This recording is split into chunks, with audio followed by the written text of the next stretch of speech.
This Fantasy Factory fuck-up raised over $6.5 million, and then the company just disappeared, leaving their backers in the dark. And they did actually deliver some product, but I never actually bothered to follow up on it. And then randomly today, I got this video from Berm Peak, who reviews it and calls it the worst bicycle ever made. Before the company up and vanished, leaving everybody who ordered one without a bicycle or asking for a refund, except for the customer who bought this bicycle. He sold it to me on eBay at a loss after seemingly not riding it at all. From what I can find, of the 2,700 people who ordered a Revo hubless bicycle, only about 150 actually got them delivered before everything fell apart. Today, the comment section's full of would-be customers desperately trying to contact Revo, but their website is truly damning. A GoDaddy parking page.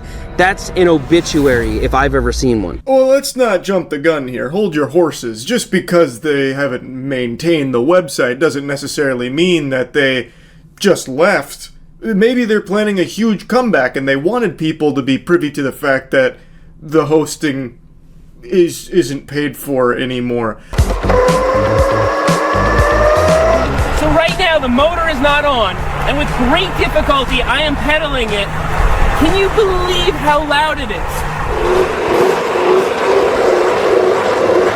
How would that ever even make it into the hands of someone that put money into this project? That is embarrassing.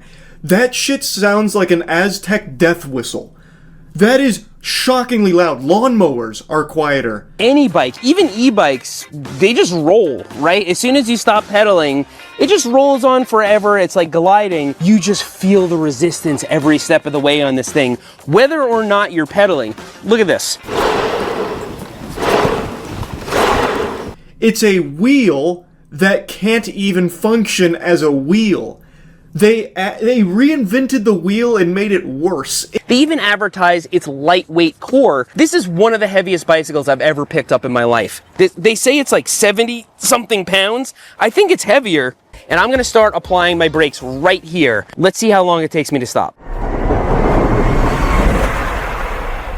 That was a full-on emergency stop. I had both of my entire hands on the brake levers, gripping them as hard as I could, and it could barely stop the bike. It looks more like you're riding a missile than a bike. It doesn't really emergency stop very well. I highly recommend you watch the whole video on just how bad this thing is. For $6.7 million, not only did people not get the product, most people, but the ones that did, they were bestowed a curse from this company. Not a gift.